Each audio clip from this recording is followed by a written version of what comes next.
नमस्कार दोस्तों, welcome to study 24। मैंने आप लोगों को बीटीएससी किट संग्रहकर्ता परीक्षा 2025 का 3 टेस्ट करवाया है, जिसमें से मात्र 3 ही क्वेश्चन आए थे, वो भी इंसेक्ट से ही आया था। ठीक है। तो बहुत सारे लोग ये भी बोल रहे हैं कि एक भी क्वेश्चन नहीं आया। चलिए, मैं मान लिया कि एक भी क्वेश्चन नहीं आया, लेकिन क्यों नहीं आया? क्योंकि मैंने तो जो भी क्वेश्चन दिए थे वो आपको बिल्कुल संभावित क्वेश्चन था, फिर भी नहीं आया। तो मैं आपको एक चीज़ क्लियर पहले कर देता हूँ, उसके बाद ये जो है मैं आपको शुरू करके आपको बताऊंगा। देखिए, नोटिफिकेशन में जो बताया गया था उसके आधार पे मैंने आप लोगों को पिछला 3 टेस्ट करवाया, जिसमें साफ साफ बताया गया था कि जो आपका परीक्षा होगा उसमें देख सकते हैं चयन प्रक्रिया में बताई गई थी कि जो परीक्षा होगा वो विज्ञान से ज़्यादा क्वेश्चन होगा, जिसमें बिहार विद्यालय परीक्षा समिति द्वारा निर्धारित इंटरमीडिएट विज्ञान स्तरीय पाठ्यक्रम के आधार पर प्रश्न पूछे जाएंगे। तो इसी के आधार पे जो है मैंने आप लोगों को क्वेश्चन पहले जो है 3 टेस्ट में करवाया, जो कि बिहार विद्यालय परीक्षा समिति से रिलेटेड था। ठीक है, यानी एससीईआरटी से रिलेटेड था। लेकिन परीक्षा में क्या हुआ? परीक्षा में आ गया एनसीईआरटी का क्वेश्चन, टोटल का टोटल जो है एनसीईआरटी का क्वेश्चन दिया गया। जबकि जो भी आपने चैनल पे पढ़ा होगा, कोई भी दूसरे चैनल पे भी, तो वो आप लोगों को जो है सिलेबस के अकॉर्डिंग ही पढ़ाए होंगे। जो व्यक्ति एनसीईआरटी से आपको पढ़ाए होंगे उसका क्वेश्चन जो है वो ज़्यादा आया होगा। ठीक है, लड़ा होगा। तो मैंने आपको जो है एससीईआरटी से करवाया था, इसलिए जो है क्वेश्चन नहीं लड़े। लेकिन जी, और यहाँ पे जो मैं आज आपके लिए टेस्ट लेकर आया हूँ, ये मान लीजिए कि समझ जाइए कि ये आखिरी टेस्ट होगा। इसके बाद जो है बीटीएससी किट संग्रहकर्ता परीक्षा 2025 से जुड़ा हुआ कोई भी टेस्ट नहीं आने वाला है। मैं डायरेक्टली एक बार कह देना चाहूँगा कि ये जो है एनसीईआरटी पे आधारित 50 प्रश्न का ये टेस्ट होगा। और आपका जो परीक्षा में प्लांट किंगडम, रिप्रोडक्शन और हेल्थ एंड डिजीज और एनिमल किंगडम से जो चैप्टर से जो क्वेश्चंस आप लोगों को सबसे ज़्यादा पूछा गया है, तो मैं इस वीडियो में जो है वही सब क्वेश्चन शामिल किया हूँ। बिल्कुल एनसीईआरटी का 12वीं स्तर का क्वेश्चन होगा और 50 क्वेश्चन होंगे। और जो चैप्टर मैंने आपको बता दिया प्लांट किंगडम, इससे सबसे ज़्यादा क्वेश्चन जो है इसी इसी से पूछा जा रहा है, रिप्रोडक्शन से और हेल्थ एंड डिजीज से और एनिमल किंगडम से। तो ये जो है इतने चैप्टर से जो है सबसे ज़्यादा क्वेश्चन आए हैं। तो इस टेस्ट में मैं आप लोगों के लिए इसी से ज़्यादा क्वेश्चन दिया हूँ। ठीक है, चलिए शुरुआत करते हैं पहले क्वेश्चन से। तो वीडियो अच्छा लगे तो लाइक करिएगा। उम्मीद करता हूँ कि अगले परीक्षा में जो जिसका भी डेट है, जिसका भी अगला परीक्षा है, उनको ये क्वेश्चन इसमें से ज़्यादा आ जाए तो बहुत अच्छी बात है। नहीं आती है तो आपको कोई ना कोई तो परीक्षा में ये काम आ ही जाएगा। फ्री पीडीएफ कैसे डाउनलोड करना है मैंने आप लोगों को पहले भी बताया है, एक बार फिर से बता देता हूँ। आपको कुछ नहीं करना है, रोजगारबिहार.com पे आ जाना है। रोजगारबिहार.com पे आएंगे, डाउनलोड सेक्शन में आपको देखने को मिल जाएगा पीडीएफ का लिंक। देखिए, डाउनलोड पे आएंगे तो यहाँ पे इंसेक्ट कलेक्टर वीवीआई क्वेश्चन है, इस पे आप क्लिक करेंगे तो ये खुल जाएगा। और खुलने के बाद जो है नीचे आएंगे तो यहाँ पे आपका देख सकते हैं पीडीएफ दिया हुआ है, लिंक डायरेक्टली क्लिक करके डाउनलोड कर सकते हैं। ठीक है, इस प्रकार से जो है पीडीएफ डाउनलोड कर सकते हैं रिवीजन के लिए। फिलहाल क्वेश्चन नंबर 1 से शुरुआत करते हैं। ठीक है, तो ये बहुत इंपॉर्टेंट होने वाला है, बिल्कुल जैसे आपका परीक्षा में पूछा गया है सेम उसी तरह से तरीके का जो है क्वेश्चन लेके आया हूँ। तो बने रहिएगा अंत तक। और चैनल को अभी तक आपने सब्सक्राइब नहीं किया है तो चैनल को जल्दी से सब्सक्राइब कर लीजिएगा। तो निम्नलिखित में से किसे पादप जगत का उभयचर कहा जाता है? तो जल्दी जल्दी अपना अपना आंसर दीजिएगा। देखिए, इसका सही उत्तर जो होगा वो है ऑप्शन बी। ठीक है, ऑप्शन बी इसका सही उत्तर होगा। ब्रायोफाइट्स, जिन्हें प्रजनन के लिए पानी की आवश्यकता होती है। ठीक है, जिन्हें प्रजनन के लिए पानी की आवश्यकता होती है। ठीक है, तो ये ब्रायोफाइट इसका आंसर होगा। क्वेश्चन नंबर 2 पे आते हैं। तो क्वेश्चन नंबर 2 आप यहाँ पे देख पा रहे होंगे कि पूछा गया है, नर और मादा युग्मकों के संलयन की प्रक्रिया। ठीक है, नर और मादा नर और मादा युग्मकों के संलयन की प्रक्रिया कहलाती है, क्या कहलाती है?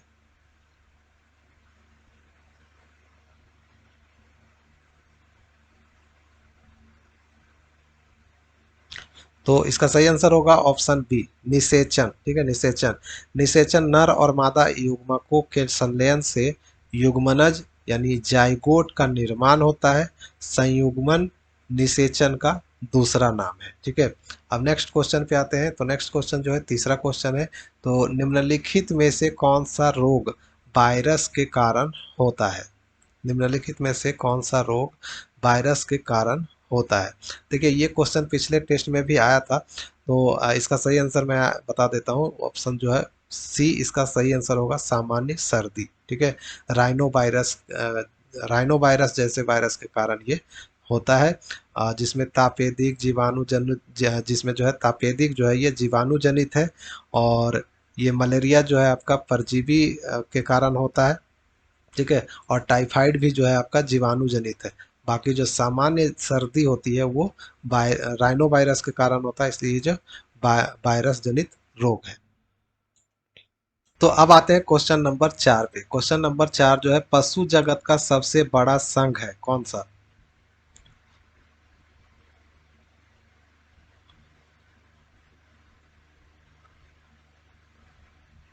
तो इसका सही आंसर हो जाएगा ऑप्शन 4। ठीक है, सॉरी ऑप्शन सी। ठीक है, ऑप्शन सी ऑर्थोपेडा। ऑर्थोपोडा जो है वो पशु जगत का सबसे बड़ा संघ है, जिसमें कीड़े मकड़िया वगैरह जो है वो शामिल होता है।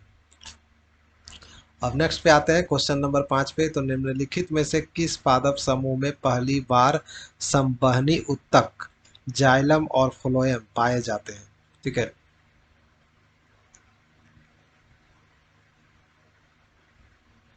तो 5 का सही आंसर हो जाएगा ऑप्शन सी, टेरिडोफाइट। टेरिडोफाइट पहले स्थलीय पौधे हैं जिनमें संवहनी उत्तक पाए जाते हैं, फरन और हॉस्टेल।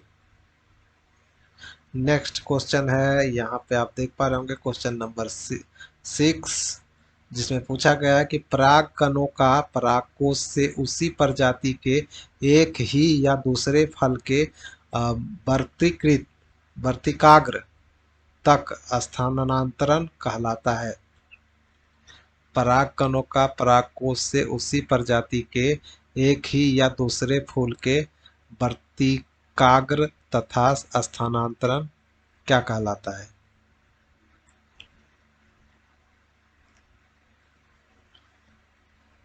तो इसका सही आंसर हो जाएगा ऑप्शन बी, परागन। नेक्स्ट क्वेश्चन पे आते हैं। नेक्स्ट क्वेश्चन जो है 7वां, निम्नलिखित में से कौन सा जीवाणु रोग है? जीवाणु रोग है। यहाँ पे क्वेश्चन में थोड़ा सा बदलाव होना चाहिए था कि इस निम्नलिखित में से कौन सा जीवाणु जनित रोग है। ठीक है, ये जनित नहीं लगाया गया, लेकिन आप लोग पढ़ लीजिएगा जीवाणु जनित रोग कौन सा है इसमें से। तो इसका सही आंसर हो जाएगा ऑप्शन डी, तापेदिक। ठीक है, तापेदिक इसका सही आंसर होगा। तापेदिक यानी कि ट्यूबरोकुलोसिस, टीबी जो है वो माइक्रोबैक्टीरियम ट्यूबरकुलोसिस नामक जीवाणु के कारण जो है वो होता है, टीबी की जो बीमारी होती है, तापेदिक। अब नेक्स्ट क्वेश्चन पे आते हैं। तो क्वेश्चन नंबर 8 है, रीढ़ की हड्डी वाले जानवरों को किस संघ के अंतर्गत वर्गीकृत किया जाता है?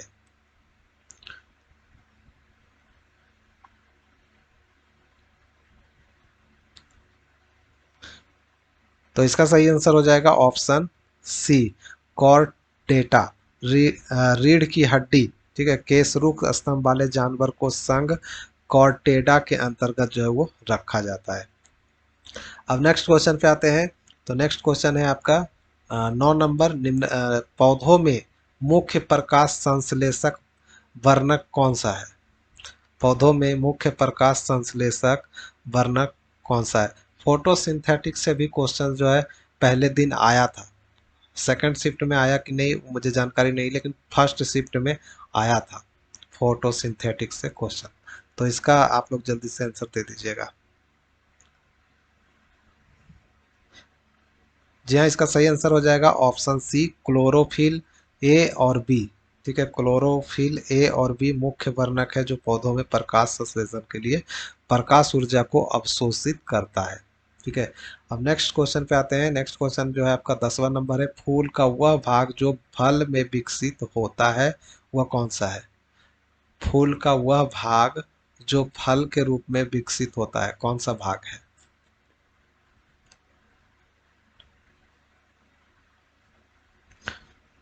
तो क्वेश्चन नंबर 10 का सही आंसर हो जाएगा ऑप्शन ए, अंडाशय। फूल का अंडाशय जो है निषेचन के बाद फल के रूप में विकसित होता है। बीजांड बीज में विकसित होते हैं। अब चलिए 11, क्वेश्चन नंबर 11 का देख लेते हैं। क्वेश्चन नंबर 11 जो है यहाँ पे पूछ रहा है, निम्नलिखित में से कौन सा पौधों में एक कवक रोग है? कवक रोग, फंगस रोग। चलिए इसका सही आंसर हो जाएगा ऑप्शन सी, गेहूं का रतुआ। गेहूं का रतुआ पक्सिनिया प्रजाति के कवक के कारण होने वाला रोग है, पक्सिनिया। नेक्स्ट क्वेश्चन पे आते हैं। तो क्वेश्चन नंबर 12 है, हाइड्रा में प्रजनन का तरीका क्या है? हाइड्रा में प्रजनन का तरीका क्या है?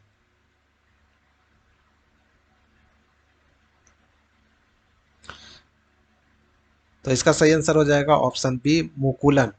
हाइड्रा अलैंगिक रूप से मुकुलन के माध्यम से प्रजनन करता है, जहां एक नया व्यक्ति जनक शरीर से एक बाहरी गमन के रूप में विकसित करता है। क्वेश्चन नंबर 13, निम्नलिखित में से कौन सा गैर संचारी रोग है जो हाँ, गैर संचारी रोग है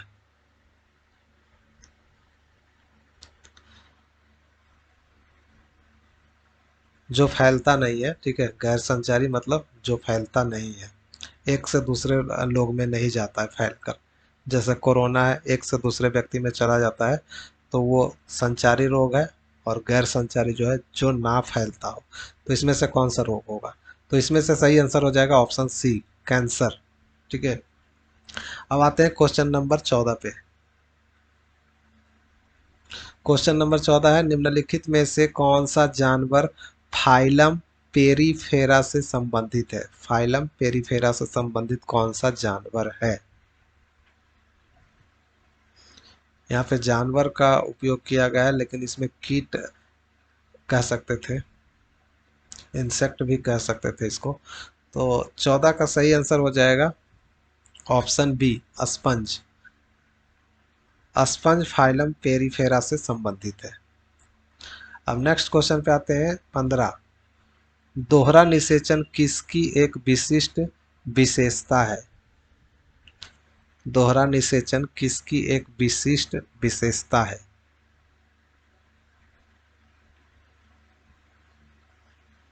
तो इसका सही आंसर हो जाएगा ऑप्शन सी, एंजियोस्पर्म। ठीक है, एंजियोस्पर्म जो है दोहरा निषेचन, जिसमें एक नर युग्मक का अंडा कोशिका के साथ और दूसरे केंद्रीय कोशिका के साथ संलयन शामिल है। एंजियोस्पर्म जो है फूलों वाले पौधों की एक अनूठी विशेषता है। अब क्वेश्चन नंबर 16 पे आते हैं। तो फूल के नर प्रजनन भाग को क्या कहते हैं? तो दोस्तों परीक्षा में जो है एनसीईआरटी के जो टेक्स्ट बुक हैं 10th और 12th, टोटल का टोटल क्वेश्चन उसी से आ रहा है। 10th और 12th का जो टेक्स्ट बुक है उसी से सारे के सारे क्वेश्चंस पूछे जा रहे हैं। ठीक है, तो अगर आप लोग विस्तृत रूप से पढ़ना चाहते हैं तो एनसीईआरटी का बुक ही पढ़िए, उसी से जो है क्वेश्चंस जो है वो पूछे जा रहे हैं। और अधिकतर परीक्षाओं में जो है एनसीईआरटी से ही पूछा जाता है। तो चलिए जल्दी से इसका आंसर दे दीजिए, क्वेश्चन नंबर 16 का क्या होगा? फूल के नर प्रजनन भाग को क्या कहा जाता है? तो 16 का सही आंसर हो जाएगा ऑप्शन सी, पुंकेसर। पुंकेसर फूल का नर प्रजनन भाग है, जिसमें परागकोश और तंतु होते हैं। ठीक है, अब नेक्स्ट क्वेश्चन पे आते हैं 17 नंबर।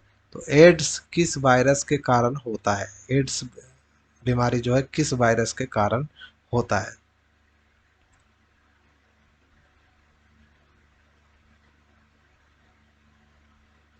जी हाँ, इसका सही आंसर हो जाएगा HIV, human immuno deficiency, deficiency virus. Human immuno deficiency virus, HIV। अब क्वेश्चन नंबर 18 पे आते हैं।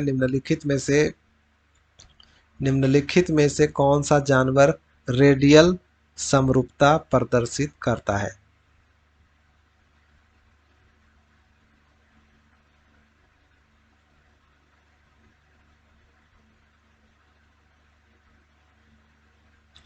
तो इसका सही आंसर हो जाएगा ऑप्शन सी, तारा मछलियाँ, स्टार फिश।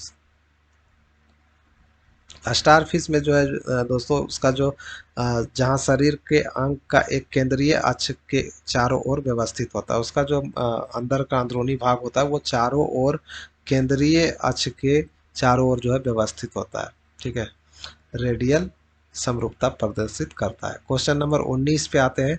तो भूरे शैवाल में संग्रहित भोजन किस रूप में होता है? भूरे शैवाल में संग्रहित भोजन किस रूप में होता है?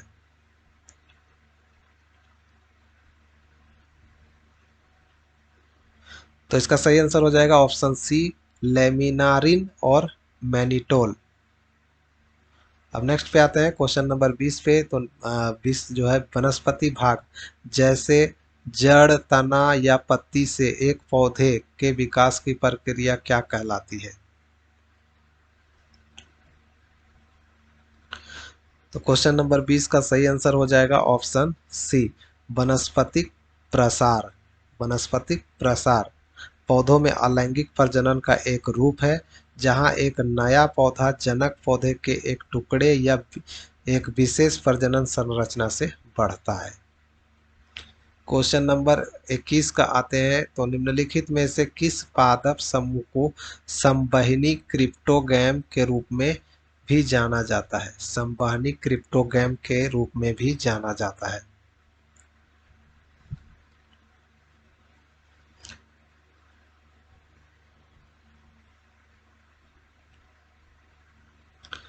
तो इसका सही आंसर हो जाएगा टेरिडोफाइटस। ठीक है, टेरिडोफाइटस जो है संवहनी क्रिप्टोगैम के रूप में जाना जाता है, क्योंकि उनमें संवहनी उत्तक होते हैं, लेकिन वे बीज का उत्पादन जो है वो नहीं करते हैं। ठीक है, बीज का उत्पादन नहीं करते हैं।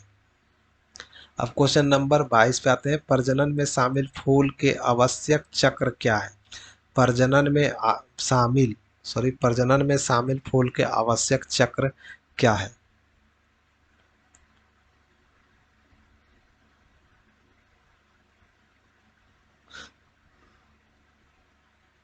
आंसर सही हो जाएगा इसका ऑप्शन सी, पुमंग और जायंग।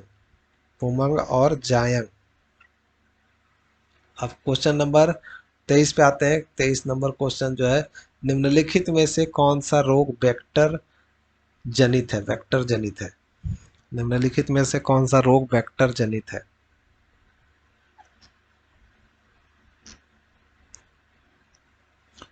तो इसका सही आंसर हो जाएगा ऑप्शन सी, मलेरिया। ठीक है, मलेरिया एक वेक्टर जनित रोग है जो मादा एनोफिलीज मच्छर के काटने से जो है वो फैलता है। अब नेक्स्ट क्वेश्चन पे आते हैं। तो 24 नंबर है, ऐसे जानवर जिनमें दोनों तरफ मेसोडर्म द्वारा पंक्तिबद्ध एक कोइलम होता है क्या कहलाते हैं?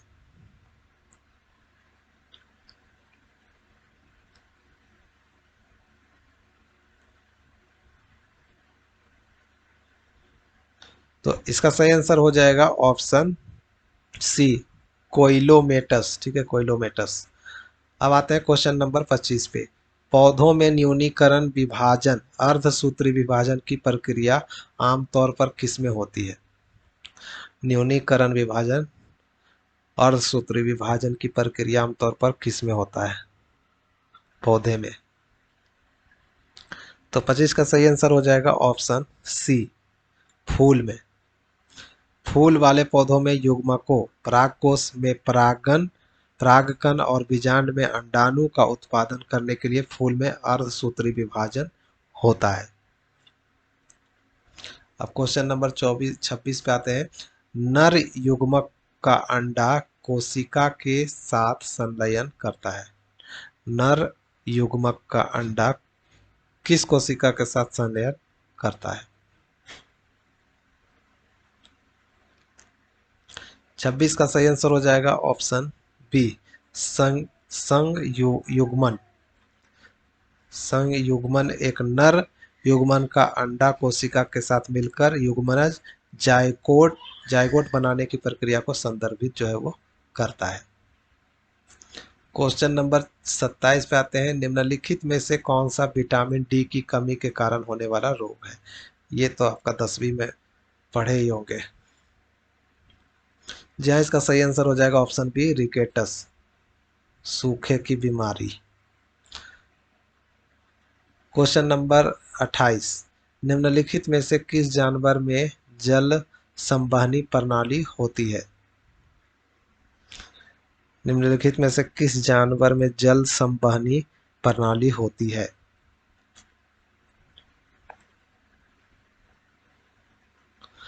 तो इसका सही आंसर हो जाएगा ऑप्शन सी, तारा मछली। जानवर के जगह पे कीट का उपयोग किया जाना चाहिए था, लेकिन जानवर लिख दिया है। ठीक है, हो सकता है आपके क्वेश्चन में भी आ जाए जानवर ही। अगर कीट रहे तो कीट में भी वही रहेगा आंसर आपका, तारा मछली, स्टार फिश। अब क्वेश्चन नंबर 29 पे आते हैं। तो 29 जो है आपका, जिम्नोस्पर्म के जीवन चक्र में प्रमुख चरण कौन सा है? जिम्नोस्पर्म के जीवन चक्र में प्रमुख चरण है कौन सा, बताइए। तो 29 का सही आंसर हो जाएगा ऑप्शन बी, बीजाणु दृढ़। अब क्वेश्चन नंबर 30 पे आते हैं। बिना निषेचन के बीजों के निर्माण की प्रक्रिया क्या कहलाती है? ठीक है, बिना निषेचन के बीजों के निर्माण की प्रक्रिया क्या कहलाती है? तो इसका सही आंसर हो जाएगा दोस्तों ऑप्शन बी, एपोमिक्सिस। एपोमिक्सिस अलैंगिक प्रजनन का एक रूप है जो यौन प्रजनन की नकल करता है, जिसके परिणाम स्वरूप बिना निषेचन के बीजों का निर्माण होता है। क्वेश्चन नंबर 31, टाइफाइड बुखार किसके कारण होता है? टाइफाइड मियादी जिसे बोला जाता है, किसके कारण होता है? तो इसका सही आंसर हो जाएगा 31 का ऑप्शन बी, बैक्टीरिया। और क्यों होता है? ये पानी के कारण होता है। ठीक है, दूषित पानी वगैरह पीने के कारण जो है बैक्टीरिया फैलती है शरीर में, जिससे टाइफाइड बुखार होता है। पानी इसका मुख्य स्रोत है। अब नेक्स्ट क्वेश्चन आप पे आते हैं। तो 32 नंबर जो है, निम्नलिखित में से कौन सा फाइलम एनेलिडा की एक विशिष्ट विशेषता है?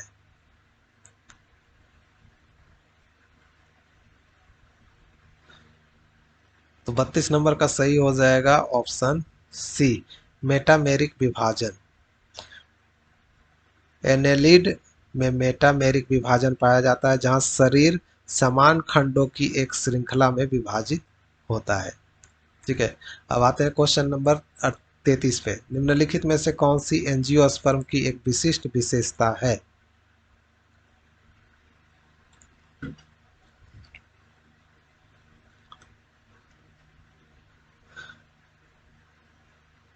तो इसका सही आंसर हो जाएगा ऑप्शन सी, दोहरा निषेचन।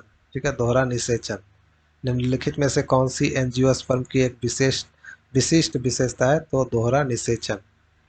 दोहरा निषेचन जो है एंजियोस्पर्म की एक अनूठी विशेषता है, जिसमें एक नर युग्मक का अंडे के साथ और दूसरे का केंद्रीय कोशिका के साथ संलयन शामिल होता है।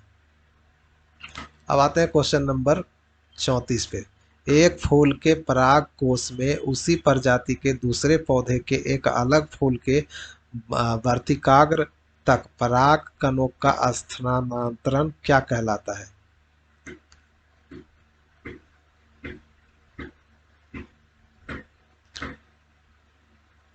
इसका सही आंसर होगा ऑप्शन सी, पर निषेचन, जेनोगैमी। ठीक है, जेनोगैमी पर निषेचन जो है एक फूल के परागकोश से उसी प्रजाति के दूसरे पौधे के एक अलग फूल के वर्तिकाग्र तथा पराग का स्थानांतरण होता है, जिसे पर निषेचन कहते हैं।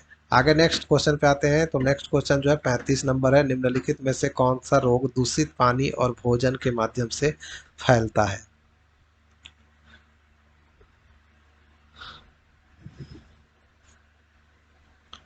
तो इसका सही आंसर हो जाएगा ऑप्शन सी, हैजा।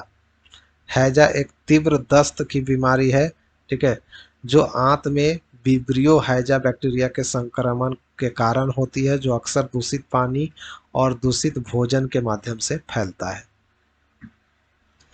क्वेश्चन नंबर 36, निम्नलिखित में से कौन सा जानवर एक त्रिस्तरीय अकोइल अकोइलोमेट है?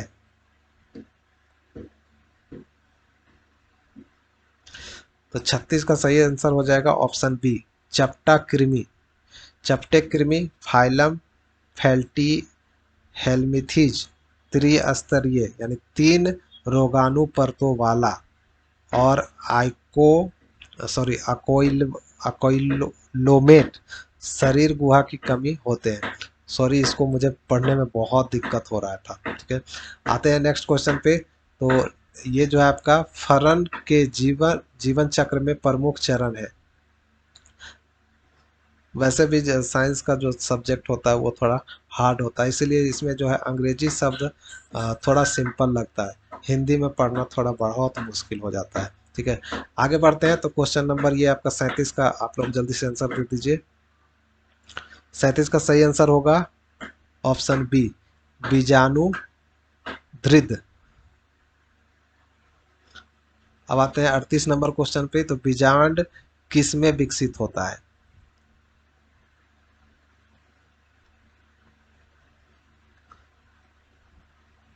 सही आंसर होगा ऑप्शन बी, बीज।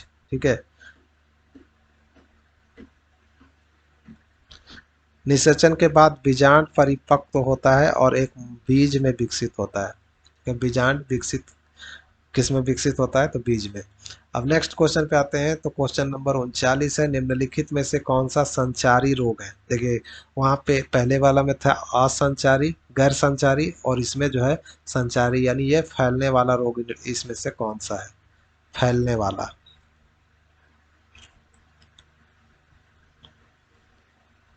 तो इसका सही आंसर होगा ऑप्शन सी, इन्फ्लुएंजा।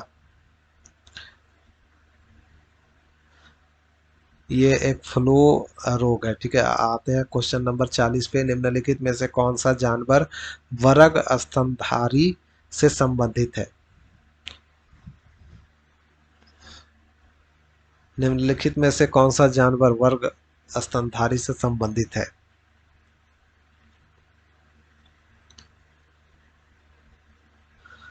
तो सही आंसर हो जाएगा ऑप्शन सी, चमगादड़। चमगादड़ जो है स्तनधारी से संबंधित है, क्योंकि उनमें स्तन ग्रंथियां और अन्य स्तनधारी विशेषताएं भी होती हैं। क्वेश्चन नंबर 41 पे आते हैं। तो निम्नलिखित में से कौन सी लाल शैवाल की विशेषता है? निम्नलिखित में से कौन सी लाल शैवाल की विशेषता है? सही आंसर होगा option C, chlorophyll A, D और फाइको एरिथ्रिन की उपस्थिति। अब आते हैं क्वेश्चन नंबर 42 पे। एंजियोस्पर्म में भ्रूणपोष आमतौर पर होता है। एंजियोस्पर्म में भ्रूणपोष आमतौर पर कहाँ होता है?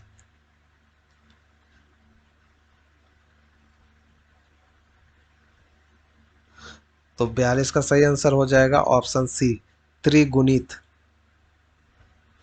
एंजियोस्पर्म में भ्रूण आमतौर पर त्रिगुणित होता है। ठीक है, त्रिगुणित होता है। मैंने बोल दिया था कहाँ होता है, वो गलत है। चलिए, अब क्वेश्चन नंबर 43 पे आते हैं। तो दाद किसके कारण होता है? दाद बिहारी लैंग्वेज में कहें तो दिनाई किसके कारण होता है? रिंगवर्म। चलिए आते हैं। तो यहाँ पे 43 का सही आंसर हो जाएगा ऑप्शन सी, कवक के कारण, फंगस के कारण। ठीक है, अब आते हैं क्वेश्चन। यहाँ पे देखिए कवक दिया गया है, अंग्रेजी में अगर रहेगा तो फंगस लिखा भी हो सकता है। आगे आते हैं क्वेश्चन नंबर 44 पे। तो निम्नलिखित में से किस जानवर में खुला परिसंचरण तंत्र होता है? खुला परिसंचरण तंत्र किस में होता है इनमें से? तो इसका सही आंसर हो जाएगा ऑप्शन सी, तिलचट्टा, कॉकरोच। जानवर नहीं, कीट। ठीक है, इंसेक्ट, जानवर नहीं इंसेक्ट या कीट भी कह सकते हैं। आगे बढ़ते हैं। तो क्वेश्चन नंबर 45, निम्नलिखित में से कौन सा बायोफाइट, ठीक है, बायोफाइट है, ब्रायोफाइट है।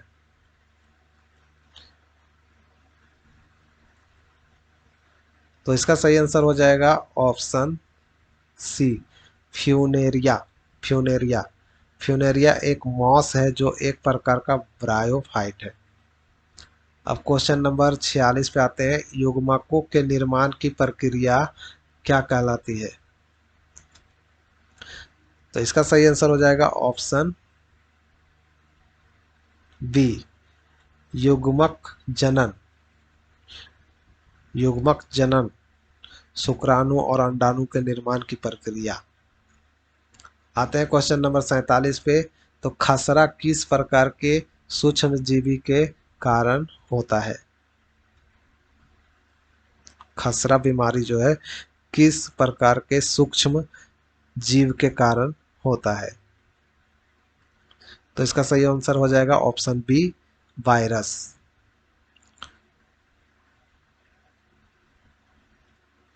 अब आते हैं क्वेश्चन नंबर 48 पे, निम्नलिखित में से कौन सा जानवर द्विपक्षीय समरूपता प्रदर्शित करता है? द्विपक्षीय समरूपता प्रदर्शित करता है कौन सा? कीट। ठीक है, जानवर बार बार लिख दिया गया है, जानवर नहीं, इंसेक्ट, कीट होगा यहाँ पे। तो कौन सा कीट में द्विपक्षीय समरूपता प्रदर्शित करता है? तो इसका सही आंसर हो जाएगा 48 का सी। ठीक है, केचुआ।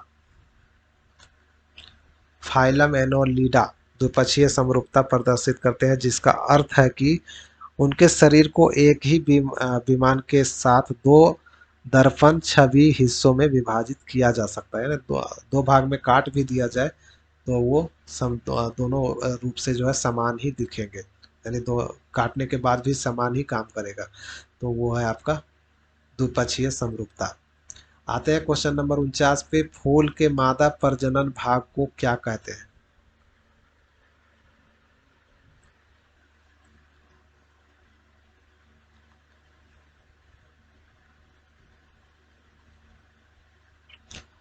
तो इसका सही आंसर हो जाएगा 49 का ऑप्शन सी, स्त्री केसर या जयांग। ठीक है, स्त्री केसर या जयांग फूल का मादा प्रजनन भाग होता है, जिसमें वर्तिकाग्र और वर्तिका शामिल होते हैं और साथ में अंडाशय भी होते हैं। ठीक है, अब क्वेश्चन नंबर 50 पे आते हैं, ये अंतिम क्वेश्चन है आपका, देख पा रहे होंगे यहाँ पे। क्वेश्चन नंबर 50 जो है, निम्नलिखित में से कौन सा टेरिडोफाइट है? निम्नलिखित में से कौन सा टेरिडोफाइट है? ऑप्शन इसका सही हो जाएगा option option C, Dryopteris. Dryopteris एक फरन है जो एक प्रकार का टेरिडोफाइट है। ठीक है, तो ये था 50 क्वेश्चन। अगर आप इसे डाउनलोड करना चाहते हैं तो तरीका मैंने शुरुआत में ही बता दिया था, वीडियो के शुरुआत में ही, कि रोजगारबिहार.com पे जाना है, डाउनलोड सेक्शन पे जाना है, वहाँ पे आपको मिल जाएगा बीटीएससी किट संग्रहकर्ता का पीडीएफ। तो उम्मीद करता हूँ दोस्तों, अगर वीडियो ये जो है आपका, मैंने आपको जो क्वेश्चन करवाए हैं, शायद हो सकता है अगर परीक्षा में आ जाए तो बहुत अच्छी बात है। तो ज़्यादा से ज़्यादा वीडियो को शेयर करें। और आप लोगों से एक रिक्वेस्ट है कि जिनका भी परीक्षा पाटलिपुत्रा P&M मॉल के पास जो परीक्षा सेंटर है, अगर वहाँ किसी का परीक्षा है तो वहाँ पे जाके कृपया एक चीज़ पूछिएगा कि अगर डेट ऑफ बर्थ गलती भरा गया फॉर्म में तो क्या वो परीक्षा दे सकता है?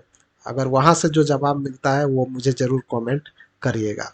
ठीक है, तो मिलते हैं नेक्स्ट वीडियो में नेक्स्ट अपडेट के साथ, तब तक के लिए बाय। जय हिंद, जय बिहार।